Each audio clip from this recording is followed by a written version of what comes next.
All right, Madam Host, we're on. Okay, welcome to another episode of Motivational Monday, where each one teach one. Myself and Wendy, we are here tonight with part 2 of Parent versus Parenting. Today, we open our eyes to a new day of light and love. It's another chance to begin again. Keep your faith. It will never fail you. I hope this season brings new adventures, new perspective, spiritual alignment, softness, and success. And it is full of vibrant and golden energy, joy and inspiration that heals every part of you. In Jesus' name I pray, amen and amen. Wendy, welcome again. Thank you so much. It's always a pleasure, you know. And we can't leave the people hanging. We had to oblige you part 2. Yes. Okay, so I just want to do a birthday belated shout out to Joanne Baker. Happy belated birthday, Joe. And today we have Suzette Lemasi, Mazion, Abigail John, and my cousin Ruth in Barbados. Happy birthday. May God continue to bless you guys richly. All right. Okay, Wendy. I have one birthday tomorrow. This is a birthday for tomorrow, though. So tomorrow is my bishop's birthday.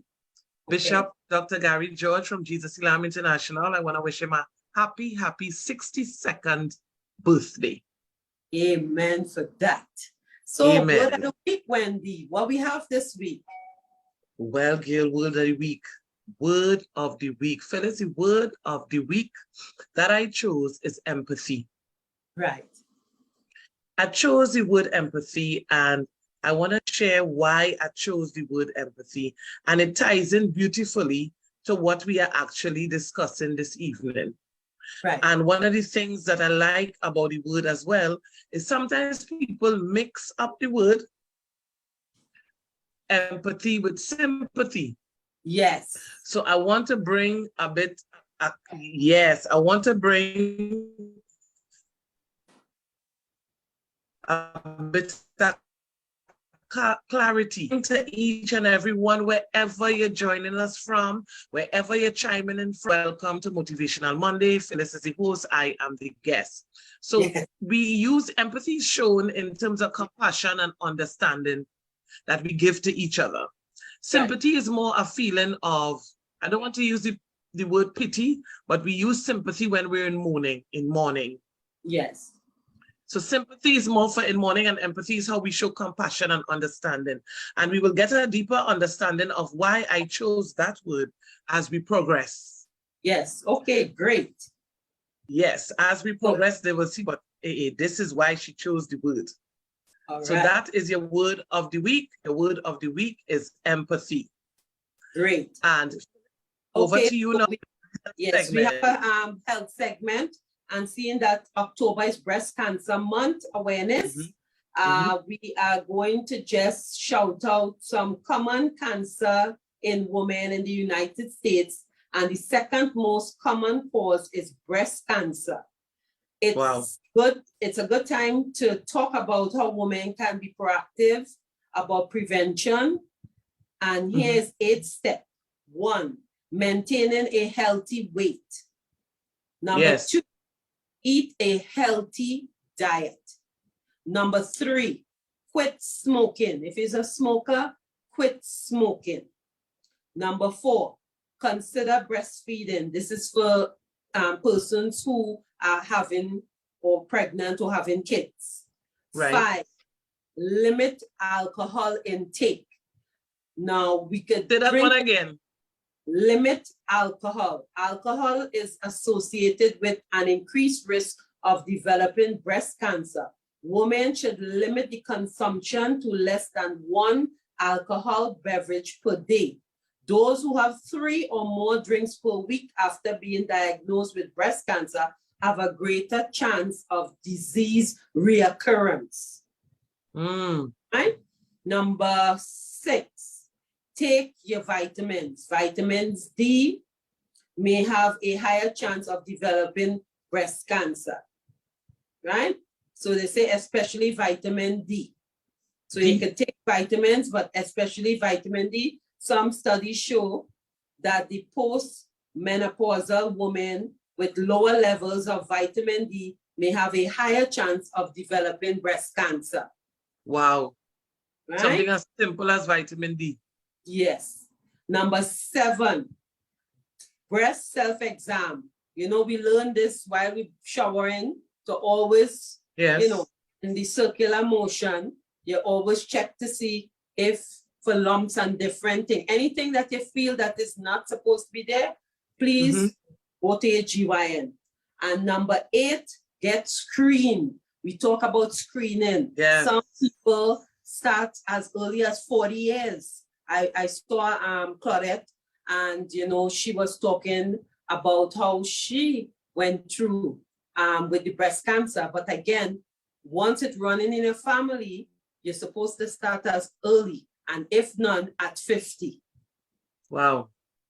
All right, Awesome. so that's the health segment for this week. So Phyllis, just run through those 7 again. Okay, so number 1 is maintain a healthy weight.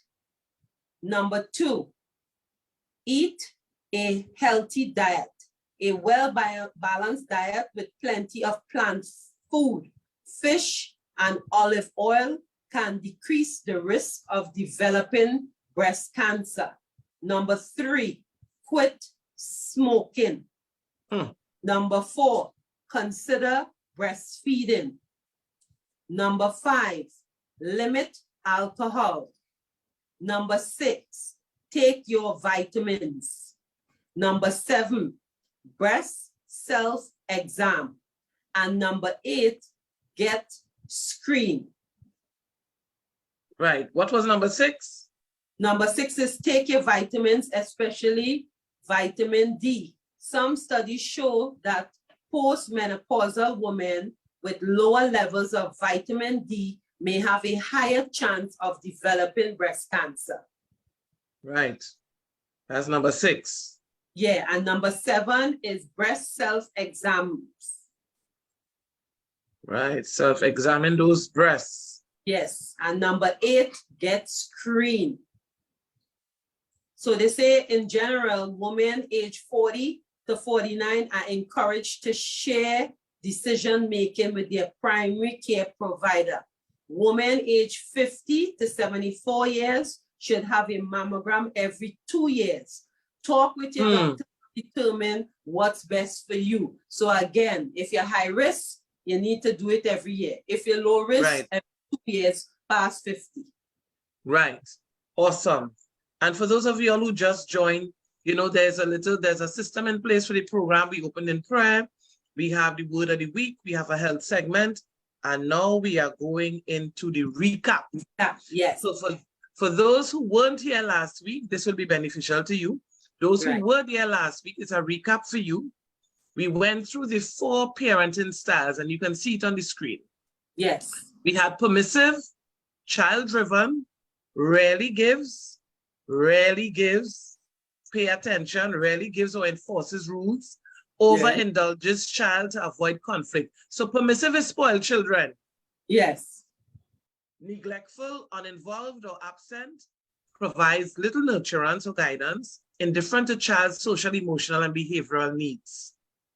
That's when you neglect your child, literally. Authoritative, solves problems together with child, sets clear rules and expectations, open communication and natural consequences, which is where the balance is. Yes. And then we had the authoritarian, parent-driven, set strict rules and punishment, one-way communication with little consideration of child's social, emotional, and behavioral needs. That authoritarian mean, let me use a word. Some of you parents need to stop being guntas. Yes. So this last one is dictatorial. So you don't want to do that. And one of the things we've asked for, so this second segment is where we highlighted the problems last week.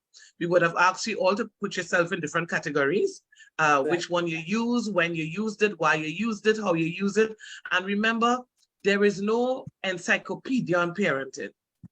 We're doing this thing based on what was given to us by example, what was told to us, what we've seen, what we've witnessed, what we made a conscious choice to choose, and what we were capable of doing. So as the young people say, don't beat up.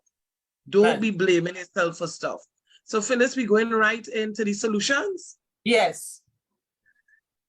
You need pen and paper. That's the first thing I want to tell you. Yes, grab pen and paper. I know you all can look at the live again, but pay attention to some of the solutions that I came up with to share with you all this evening. Right. So I have 5 solutions. Okay. 5 solutions. And pleasant good evening to Patrice Superville. I'm just saying good evening to some people on the live. I'm seeing a DK, I'm seeing Deborah. Superintendent Claire Guy Allen is on the live. She is the head of our Special Victims Unit, Phyllis. She is responsible for the CPU, which is the Child Protection Unit, the GBVU, which is the Gender-Based Violence Unit, and the SOU, which is the Sexual Offenders Unit. So anytime I'm going wrong, I can get chastised on the live. Right. So Superintendent, thank you for joining us. Lystra, welcome. Claudette, Ornella, everybody else, my mom, everybody who's locked on. So we're going into some, now bear in mind, these are just solutions that I have found that worked, because I lead an NGO called Caribbean Women Honors and Empowerment. I'm the host of A Woman's World. So I do research all the time. So we're gonna look at 5 areas where I believe will provide a solution. Good evening, Auntie Deborah. The first solution, and pay attention to the letters in red as well. Forgive yourself. Okay. Forgive yourself, because a lot of times, like even on the live last week, we had some people who were saying, I did the best I could. Right. I did all that I knew. I didn't know that I could have done this. I didn't know that I had access to this. I didn't know that forgiving myself would allow me to forgive my partner. Forgiving myself would allow me to forgive my parents. Forgiving myself, you can't forgive people unless you forgive yourself. Yourself, right. Forgive yourself for whatever took place. You cannot turn back the clock. Correct. If you deliberately got pregnant for whatever reason in your teenage years, you probably didn't know better. You probably were bullied. You probably made the choice consciously for yourself and then realized, I probably should not have made this decision at this stage of my life. So forgiveness is a master key. Forgive yourself. Good evening, Davis. I'm glad to see some testosterone on the live. So we're talking solutions as it relates to the problems we highlighted last week with parents versus parenting.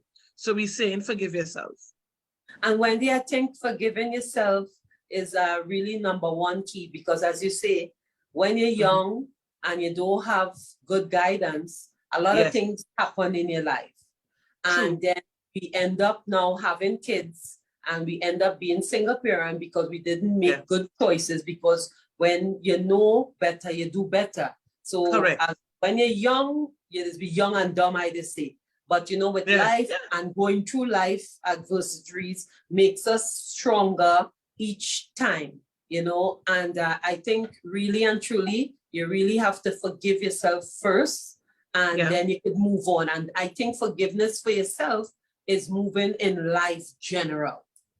Correct. Good evening. Annalene is joining us from New York. Alsuna Boswell, good evening. So the first solution to the problems we would have highlighted last week is forgive yourself. And you don't need to feel sorry for yourself. You don't need to have a pity party. You don't need to want to end your life. Listen to, you do not need to want to end your life. You are not the first person with a teenage pregnancy. You're not the first person to make an incorrect or inappropriate choice, or a choice that may have gone against morals and ethics and religion and spiritual values and all these things that we tend to want to beat ourselves up about. You cannot turn the clock back, but what you can do is you can accept responsibility and forgive yourself. So that was your solution #1. Solution #2, open your mind. A lot of times we go about life with a fixed mindset. Whatever they told us, whatever was written in the script for you for the last 45 years, you are sticking with that and you are not opening your mind to technology, you know, opening your mind to the fact that these Gen Zs and millennials think differently. You're not opening your mind to there could be another way. I don't have to be right. It's not even about right or wrong. It's what is appropriate for your current situation. So the second solution is be open-minded. Open your mind. Shift from a fixed mindset to more of a growth mindset, because you're supposed to be 90% growth and 10% fixed, because some things, it is what it is and you can't change it. And so I think, that is very important when you say open your mind, because sometimes, you know, especially in your environment, how you grow, you're in a box. And you don't get out to that, out of the box or the circle. So, you know, that's why, again, you have to choose friends or family for growth, for nourishment. Because sometimes when you're with the same set of people, the same crew, you know, your mom did this, you know, you're just in a box. So I think opening up your mind to new things, new idea, as you say, the Gen Zs, you remember how we grow, they're on a different level, how we speak, how we communicate with them. We have to be more of a listening ear to them. And, you know, we can give our opinion, but we have to listen to them, give them a chance to express themselves and be better in communication. Agreed. So that would have been number 2, open your mind. Second solution. So your third solution, hope you all taking notes, and feel free to shoot up your questions. Communicate effectively. That is your C. Communicate effectively. Sometimes, and this is for both male and female, because when we say single parents, we tend to allude to the fact that single parents are women. They are single fathers. We have a single fathers association in Trinidad and Tobago. We have a single mothers association in Trinidad and Tobago. So when nothing we're saying this evening is gender biased. Right. We have single parents, single mothers who are doing a great job. We have single mothers who need help. You have single fathers who are doing a great job. You have single fathers who need help. So what we're saying, the third solution is communicate effectively. Some people don't communicate at all. Right. So for some people, we may need to say, start communicating. So how do you think we should get that across the board? Because this one, I think, is necessary, because some people do not know how to communicate effectively. Agreed. Especially when they have younger children too. I might say, oh, mama, you might say, shut your mouth, you talk too much. That's right. And things like that. And I don't think that should be said to children, because if a child is asking something, that means they want to know. Some children are slower than some. Some children might open up. Like my friend Philia, her daughter, Nava, is like, she's 7 or 8 and she's like done 13, 14 already, her mindset. Wow. You know, so, and she asks a lot of questions, and you will think, you know, even Philia sometimes tell me, you know, when Nava asks her X, Y, and Z, she wants to know how Nava know these things. So some children, you know, and then she can't shut her down. She has to tell her or sit down and watch a movie and explain to her, you know. So I think this one is very, very important. And I think, as you mentioned, that, you see, children age differently. It's not a one brush paint all. And you could have 3 children and you will have 3 completely different children. And you hear parents saying, this one real quiet. This one does talk plenty. This one do this. This one does eat more. All your kids are different. So you have to communicate effectively with all your children according to your children. And the key to communicating effectively is being an active listener. So that is why we have 2 ears and 1 mouth. Right. Teenagers, right? They tend to be a bit stubborn, or we will call it not listening. And sometimes you come across nieces, great nieces, who think they grow. How do we approach these kids? So first of all, one of the things that parents need to be mindful of, you see that age bracket between 3 and I will say 9? Yeah. Those are crucial years where kids adapt at a fast pace. Right. What they see, they do. What they hear, they repeat. So that is not the age bracket for you to, but she's just a child and she or he is sitting on your lap and you're having an adult conversation. Right. Back in our days, it used to be not even go in your bedroom, you know. From the time you saw the adult coming, you disappear. Yes. Because you just knew, and sometimes if you ain't disappearing quick enough, you get the eye. Yes. And that was communication that we understood. So when you communicate effectively, that after being an active listener, you have to actually have the conversation. This is what this means. When adults are visiting Daddy and I, you need to go in your bedroom because you are a child and we are adults, and there are conversations that you will not be privy to at this age. Everything in life is a timing. Everything in life is seasonal. You have to talk to your children and explain things to them. You cannot assume that your children will understand. Right. And then but here the tricky part, when you have children raising children, so they are parents, but they don't have the attributes to be parenting. Right. So they will end up doing what I just described, but she's just a child. Yes. So a lot of times parenting goes wrong because parents don't have the right guidance. Right. So that there is a catch-22. It's unfortunate that some of these situations are unavoidable. Right. Because if you're a teenager and you have a child and you have no parents or no adults to guide you, what happens next? Now, this is my personal opinion. This is not a political opinion. This is not nobody being bash opinion. I really believe, and this happens in the UK. Now, superintendent will be able to guide me if it's happening in Trinidad and I'm not aware.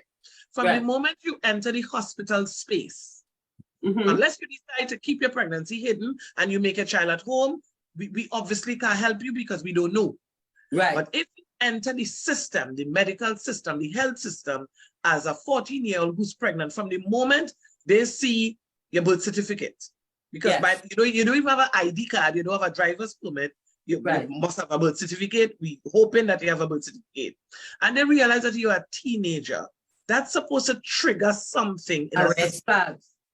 A red flag. So from the health environment, the hospital nursing or whatever it is, somebody need to be alerted. So I think I want to say 100% believe that the police is notified first. Because they will then look at whether you got pregnant by rape, whether you got pregnant by choice, who is the person responsible for your pregnancy, because you're entering into legal ramifications now.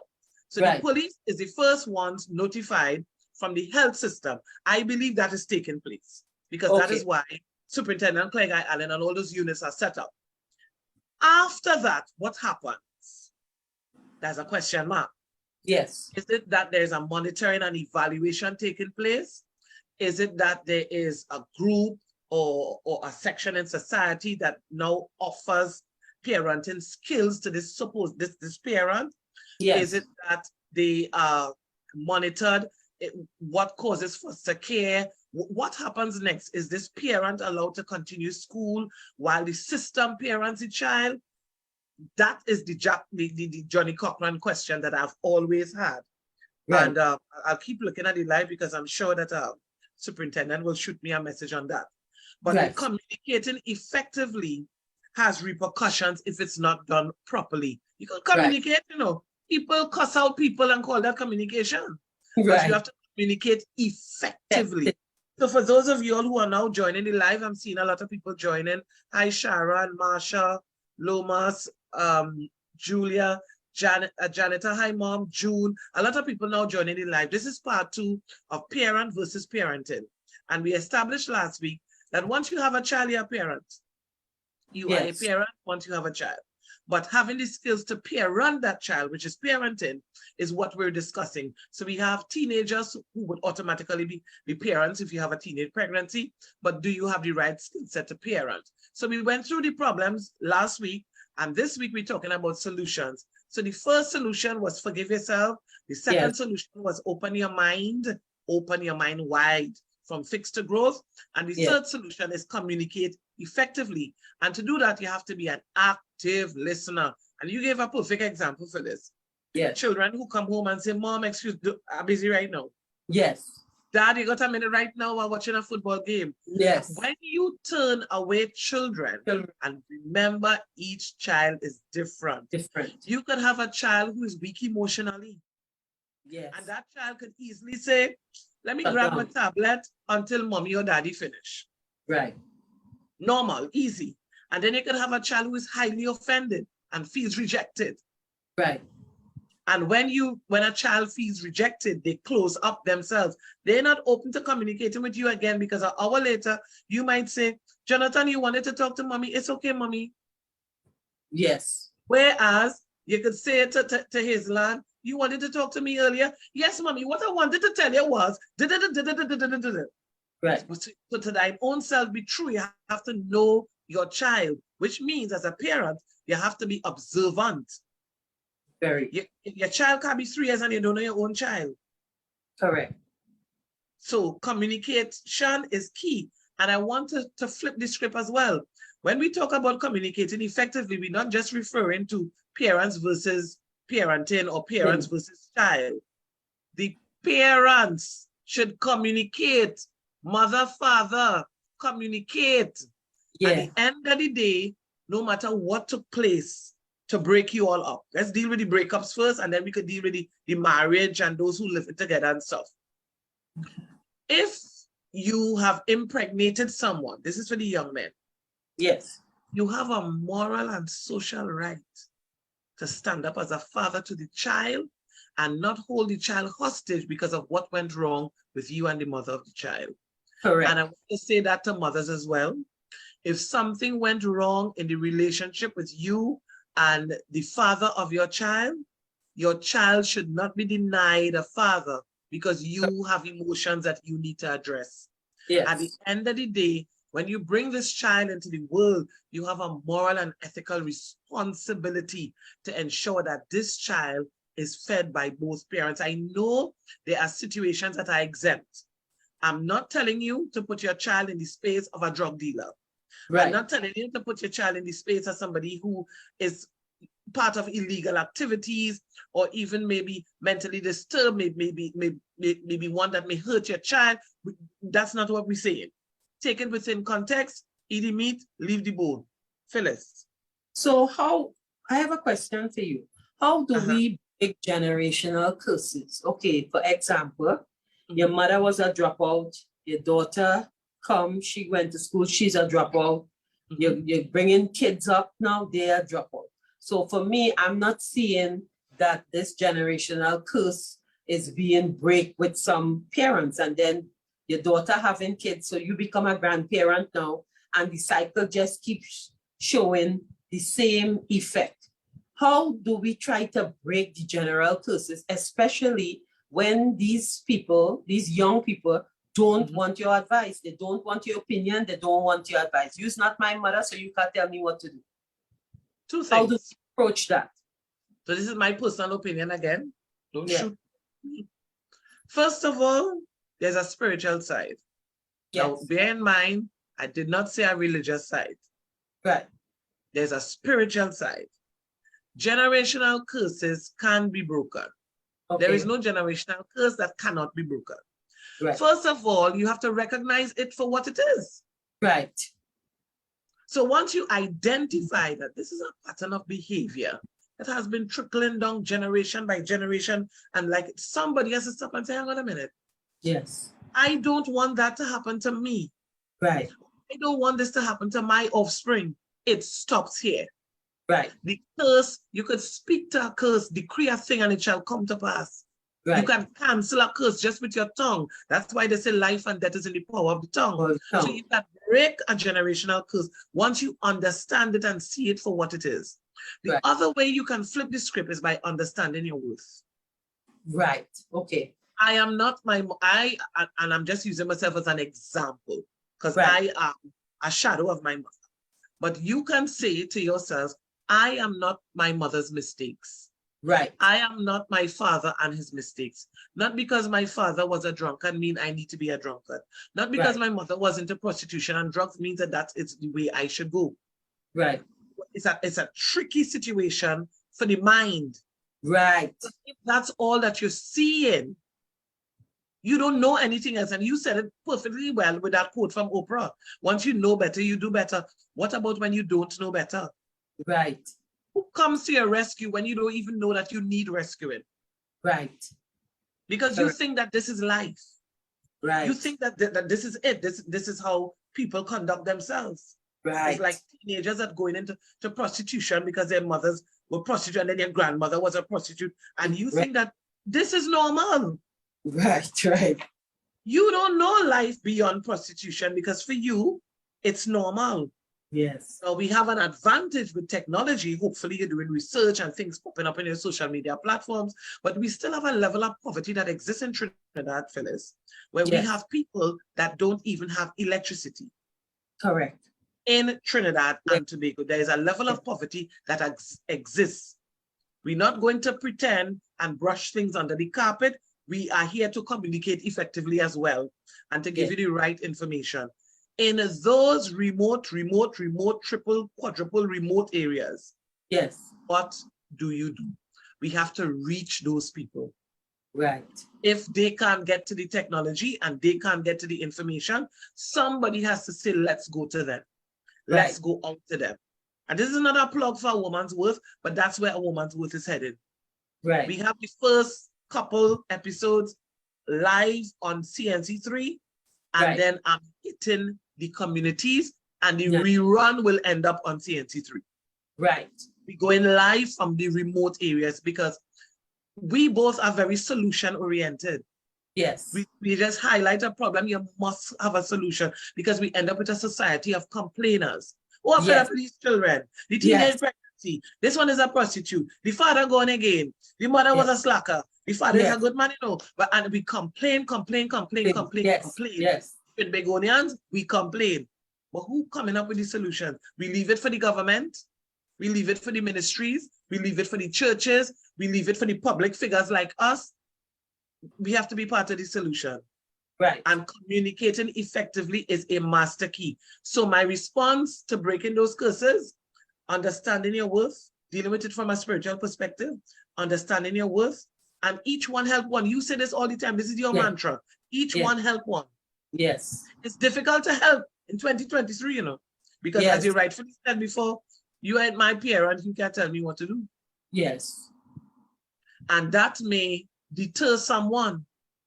Or it might take an old school young person like us to say, listen, I don't need to be a parent to love you. Exactly. I don't need you to be a parent to want to see a better version of you. It's words, you know. Yes. Because you can't walk up to somebody else's child and want to discipline them as though you're in a bullpen. Right. They are going to put up a resistance. Yes. You are going to make them react rather than respond. So adults as well, who understand certain things and want to help, there's a way to help. You too have to communicate effectively. Right. And use wisdom. Yes. When a child is irate, it's not the best time to try to have these adult conversations. Yes, exactly. You have to simmer the thing down. I'm hearing what you're saying. I'm understanding you. You may not think that I'm understanding you, but I'm going to allow you to vent. Right. You say all what you feel you need to say.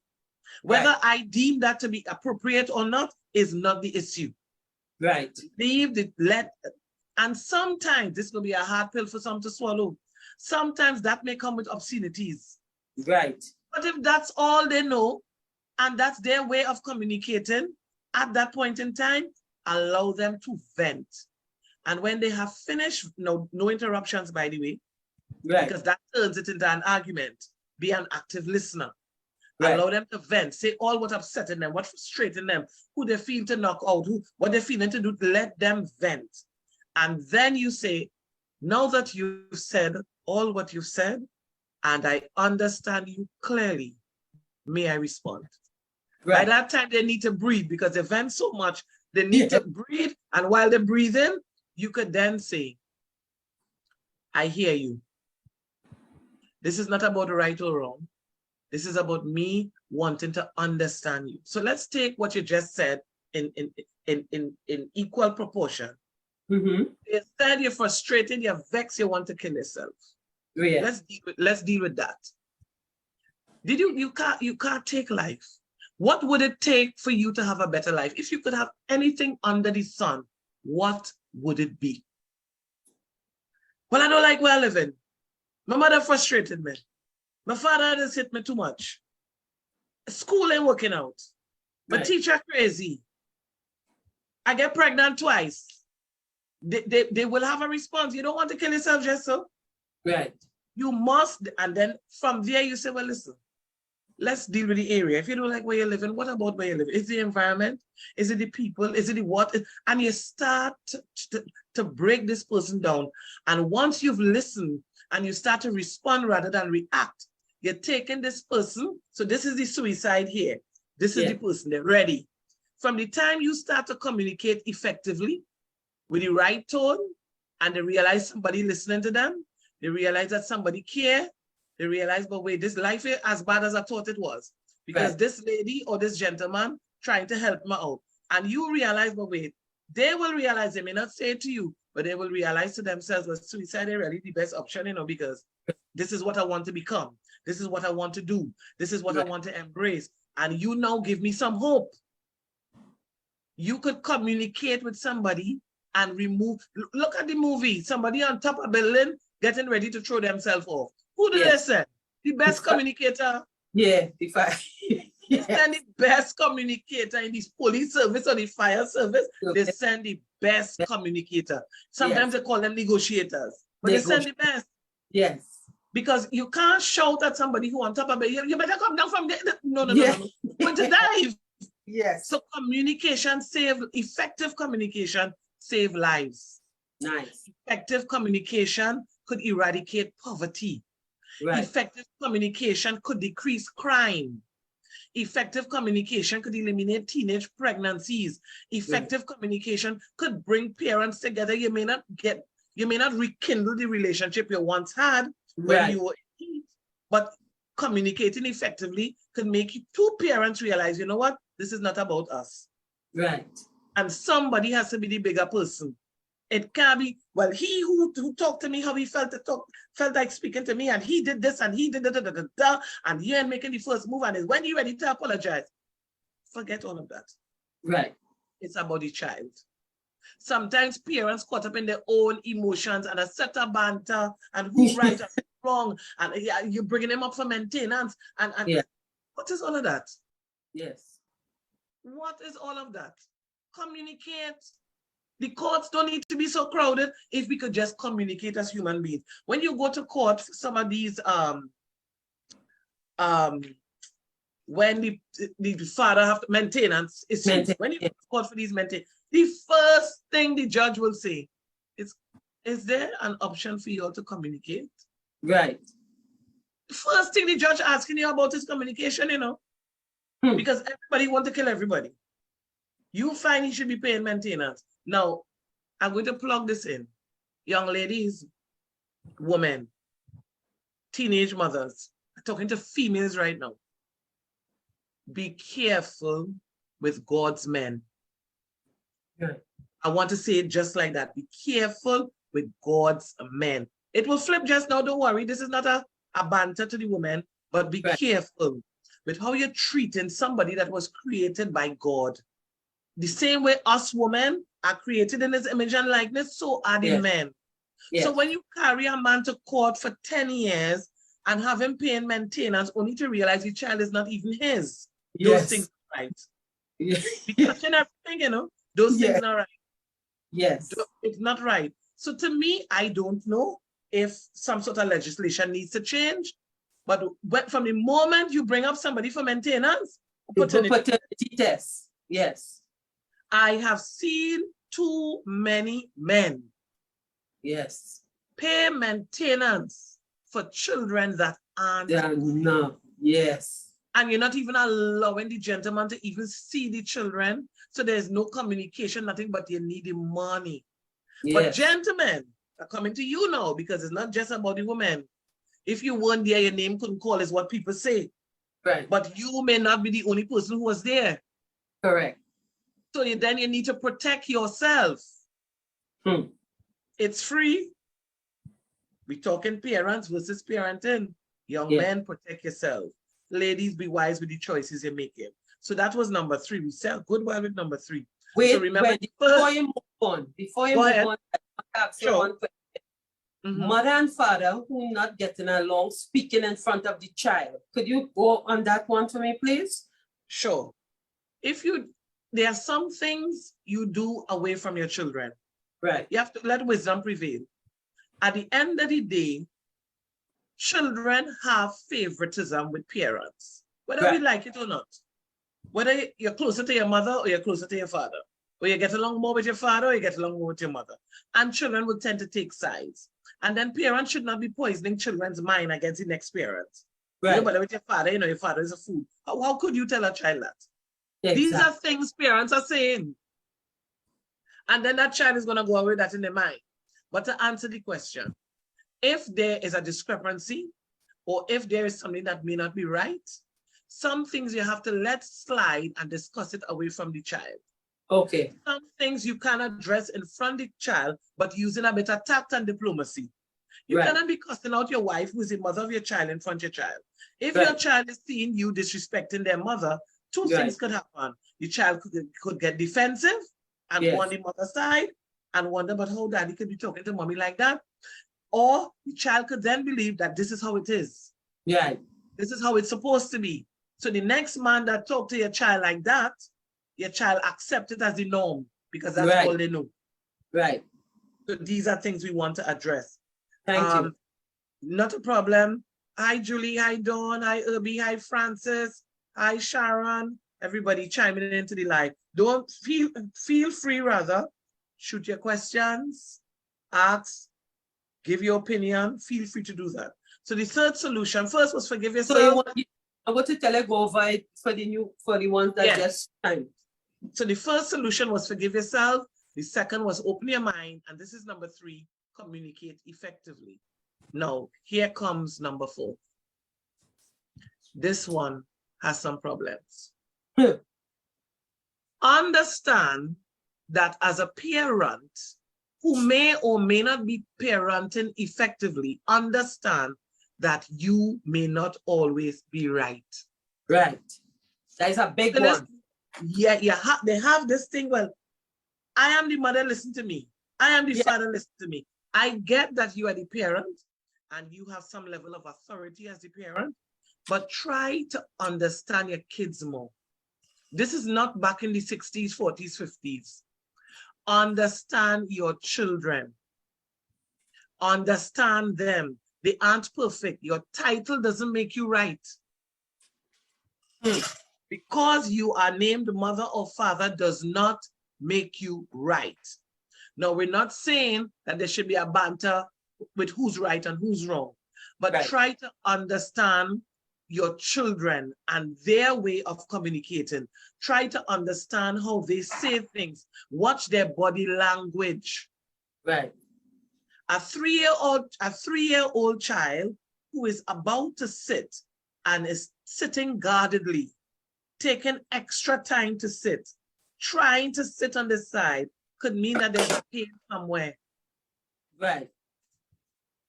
That could mean that your child may have been abused. Wow. That could mean that your child sat somewhere and damaged somewhere and didn't know how to communicate and needs medical attention. But you wouldn't pick these things up if you're not paying attention and trying to understand your child. Some parents know their children to a T. That's not how she normally walks. Yes. That's not how he normally operates. So they will understand that something is not right here. Something is abnormal. Right. But if you're not spending quality time with your children, you will not understand them. So parents and grandparents have to be more vigilant, have to really pay attention. Yes. Pay attention to your children. Observe. Take notes. Ask questions. Yes. Understanding is a master key. And I want to say this bit again. Your title doesn't make you right. It doesn't mean that you should be disrespected though. Right. But try and understand. Sometimes a child these young people speaking in their language. Yes. Speaking in your language. They may say something that you may find offensive, but for them, but that is how we speak. Yes. As the latest slang or the latest whatever, try to understand. And then you can then bridge the gap by going back to the third one by communicating effectively. Right. I heard what you said. I understand it's the slang of the day, but it could be deemed inappropriate. Correct. It is obscene. It could be offensive. Yes. When you speak, do you want to offend others? Right. Not really, Mom, I didn't mean to. Okay. So then I'm not saying that you're wrong. I'm just saying that you need to pay attention to who you're communicating with on that level. Right. If you're speaking to your peers and your peers understand that language, no problem. Correct. But try to understand on both sides of the divide. And this understanding thing is where we talk about the village that once raised the child and current parenting, bridge the gap. Right. Everything from a village that once raised a child is not, I wanted to say may not, but is not appropriate for 21st century parenting. Correct.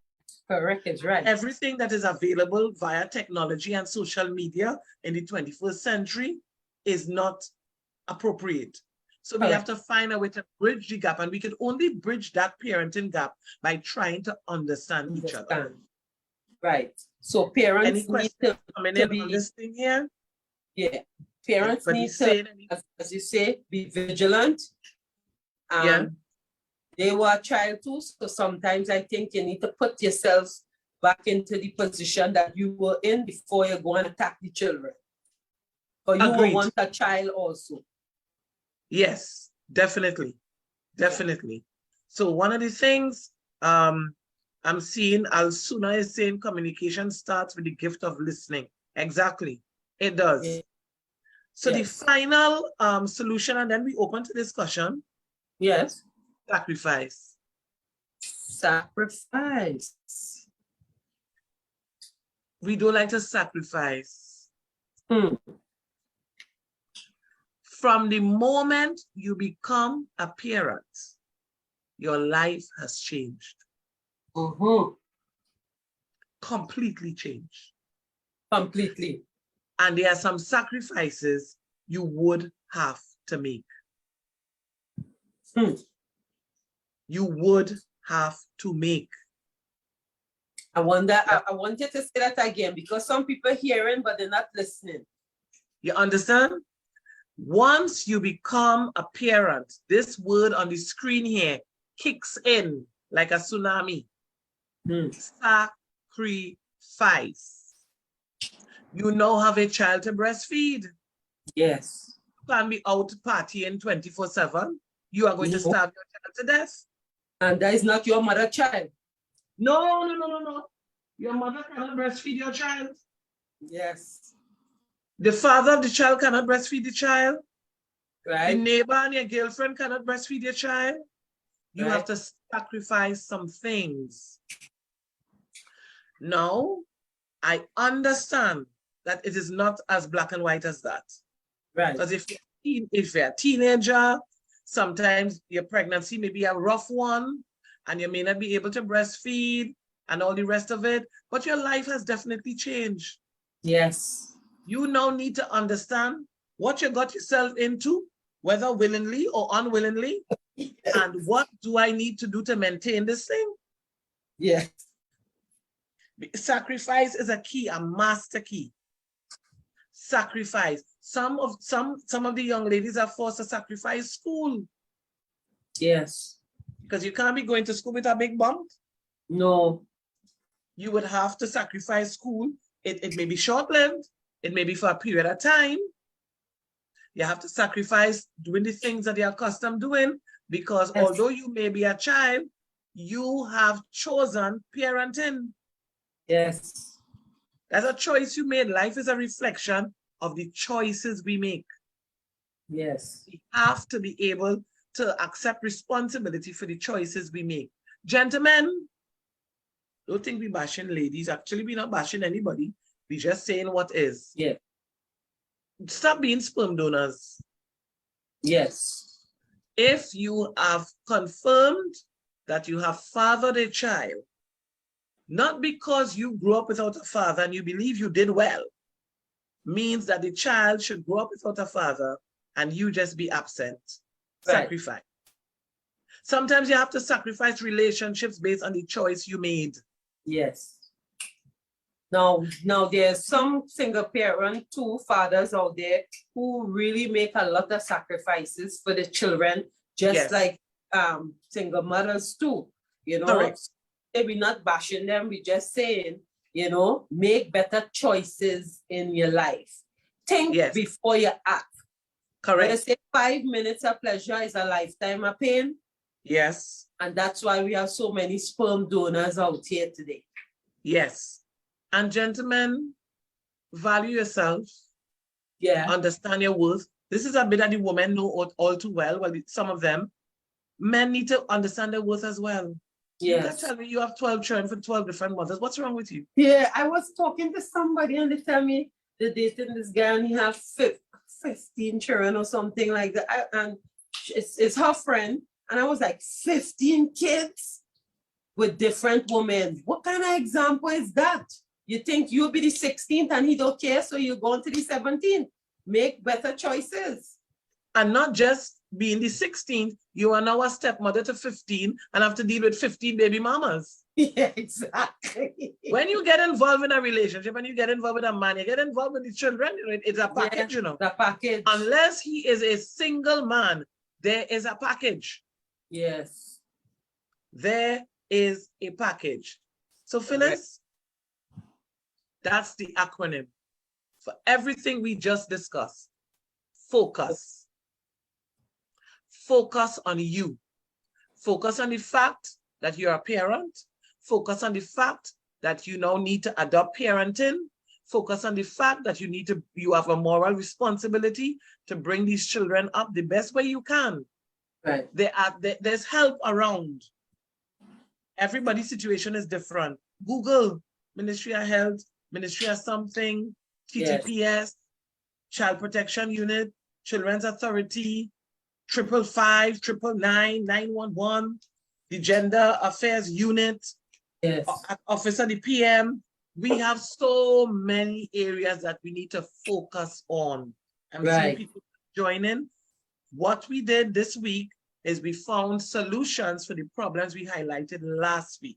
Right. And the acronym for focus are your solutions. F, forgive yourself.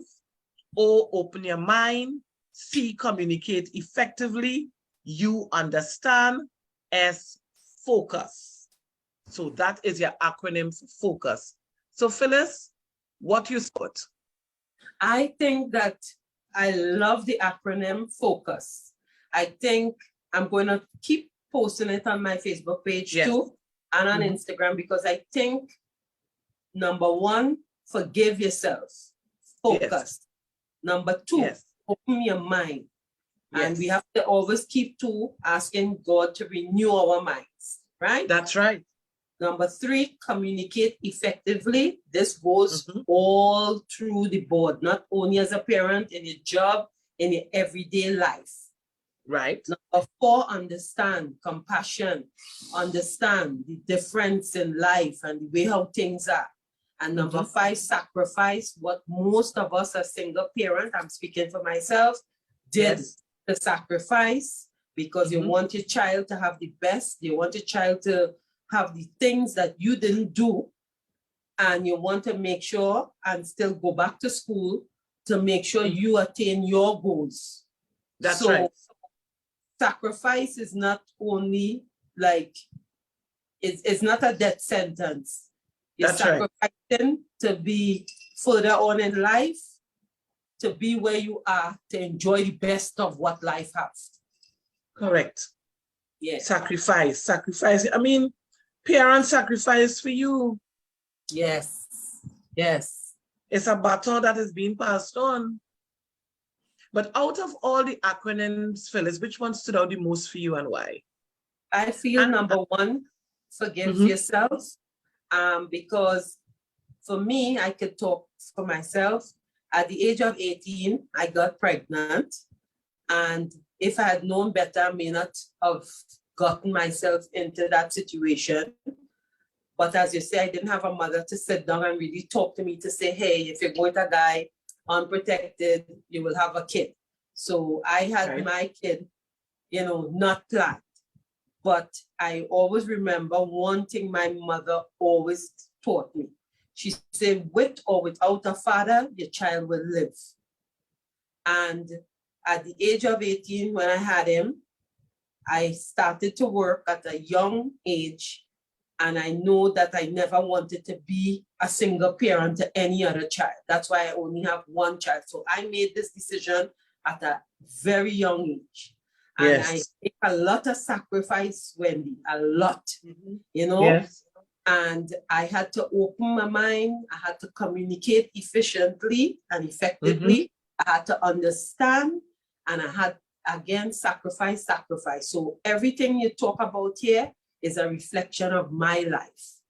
Wow. And I say, thank God that I always have praying parents that, you know, they never leave me or forsake me.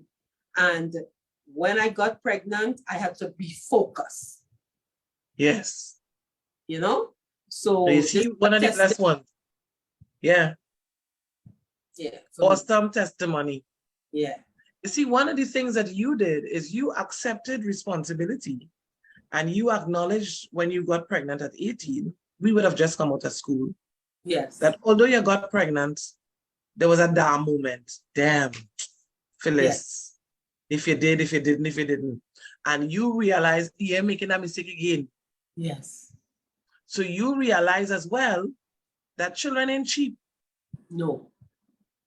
And I had to go back to YTEP. I had to go back to evening classes to get subjects.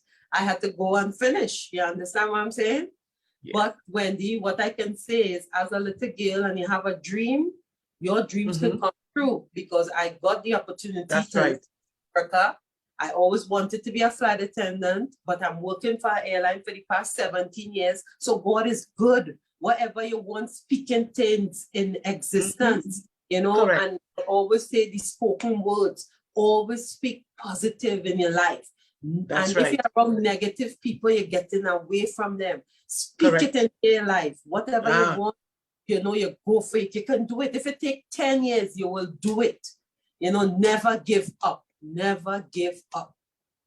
That is excellent advice. Don't give up. You are not your mistake.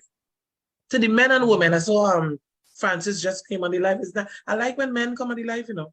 So welcome, Francis. At the end of the day, you are not your mistake. You can't turn back the clock, ladies and gentlemen. No. We all make mistakes. None of us. Phyllis and I, those on the platform, those your neighbors, nobody's perfect. We make mistakes. What do you think attributes to repetitiveness? When somebody could make, I'm not referring to children as a mistake. The choice may have been a mistake because the children is not the issue, it's you and your timing and your choice. What do you think attributes, for example, to a mother who's single, according to my grandmother, the skin on your bottom is not your own, and you have 9 children? I would say that's lack of self-esteem and lack of education. Because when you know better, you do better. If you come out from poverty, you don't want your 9 children to go through poverty.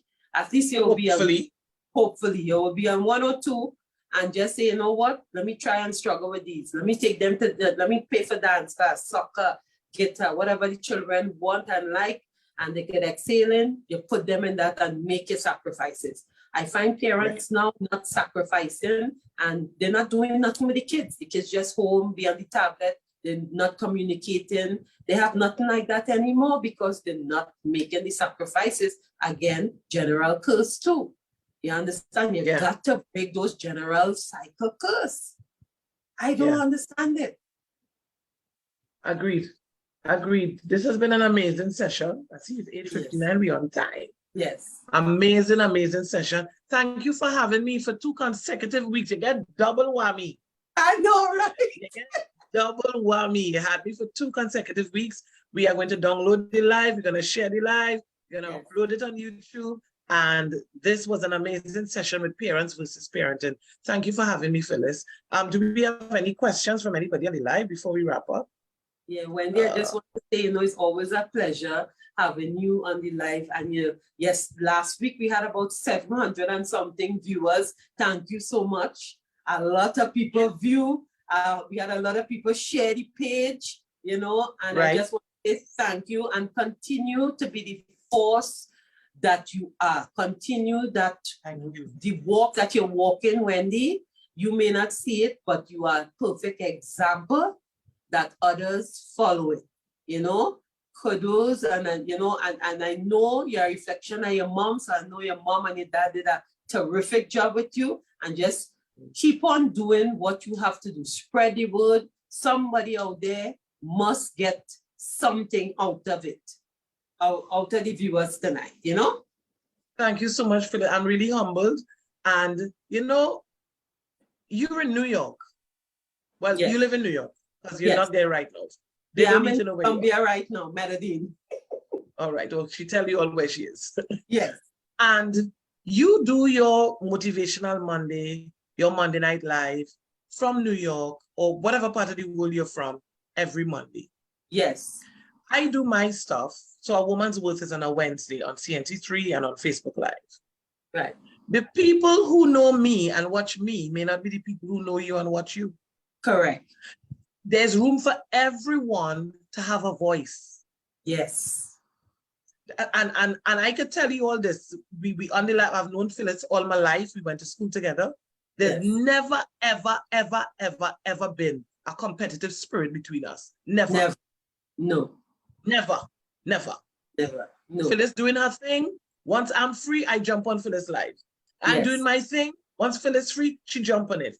Phyllis put up something, I will share it. I may not even be available to watch it the same night, but I share it so that somebody else could grab. And vice versa. Women, amen. Collaborate. Yes. You might have a neighbor that need a little mothering advice, some sort of nurturing. Collaborate. Forget the competition. All of us are different. So I want to say a heartfelt thank you. Even though, Wendy, they don't want to talk to them, they can always get send them the YouTube message. They will watch, definitely. Watch these things. Share. And anybody can inbox the page as well. Inbox the page if you want to ask a question, if you want to join. Somebody might say, how can I help? How can I help these young women? Thanks, ladies. Great topic. Each one help one. Diane Wilson, Francis, you're more than welcome. We're wrapping up literally. And just a bit of information for those of you all who are on the live. I am just going to put the tag of the NGO that I lead, because I know a lot of people have been asking. That's it right there, Caribbean Women Honors and Empowerment, the Trinidad and Tobago chapter. That's what we need to do as women, fix each other's crowns. Amen. Yes. Yes. Amen. Fix each other's crowns. That's exactly what we need to do. So that's the NGO that I lead, where we help women who suffer from gender-based violence. We have a lot of parenting workshops. We do so many different things. We have our event coming up on the 11th. Let me plug my event. Yes. On the 11th of November, we are honoring Superintendent Claire Guy Allen, who is the head of the Special Victims Unit, which comprises of the CPU, which is the Child Protection Unit, the GBVU, which is the Gender-Based Violence Unit, and the SOU, which is the Sexual Offenders Unit, doing amazing work across Trinidad and Tobago for our little girls and boys, our young ladies, our gentlemen, everything.